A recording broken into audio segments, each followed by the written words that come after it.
So coronavirus is doing its thing. Oil is going crazy. And I think it's safe to say we're concerned. Time to buckle your seatbelts because it's going to be an interesting ride.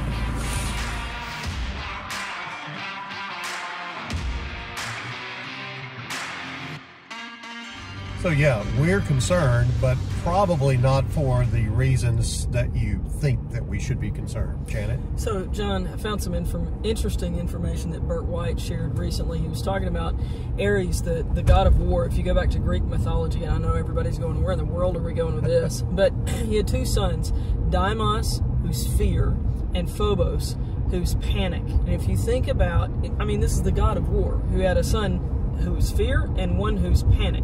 Well, that's really where we are. And we believe that it's time to go to war against fear and panic. Rather than letting fear and panic determine how you respond to what's going on, you need to go to war against fear and panic. And how do we do that, John? Well, Janet, I'm way more concerned about the damage that the reaction to all of this could potentially have than the actions themselves. Let's take coronavirus. There are far more people dying of all kinds of other diseases, and as a matter of fact, as Dr. Drew Pinsky said over the weekend, there are more people homeless dying in Los Angeles from homelessness than the coronavirus on a daily basis. And if we had the same number of people dying of coronavirus, everybody would be going more nuts than they are right now. Right. So I think we just need to, number one, get a perspective on coronavirus. That's a bit of a problem, but we are not in a disaster situation with coronavirus. Secondly, I think that we also need to understand that this oil thing is politics. And politics always is transient. It always comes and it goes. And so, you know, Russia's not going to artificially suppress oil prices for a long period of time. They're throwing a tantrum because of some things that have gone on in negotiations and some deals on sanctions that are out there. And so this is all politics, and this too shall pass. You should never, ever, ever be in a situation where your long-term plan is being dictated by short-term circumstances. So John, you mentioned the long-term plan, and that is one of the ways that you overcome this fear and panic that's going on about the coronavirus, about oil prices.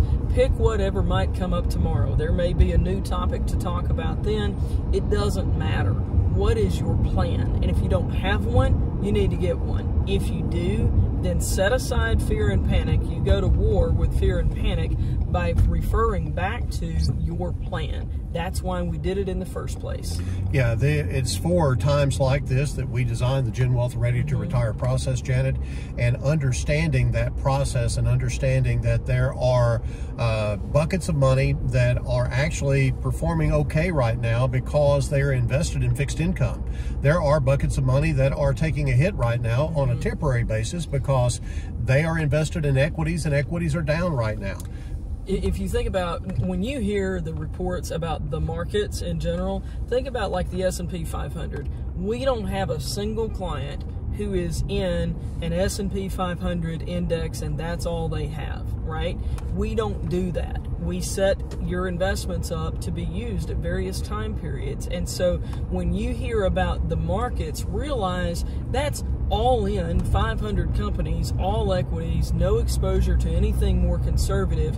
It's going to do what it's going to do in times like this. It's going to react with fear and with panic. You don't have to react that way as a Gen Wealth client because your assets are invested differently.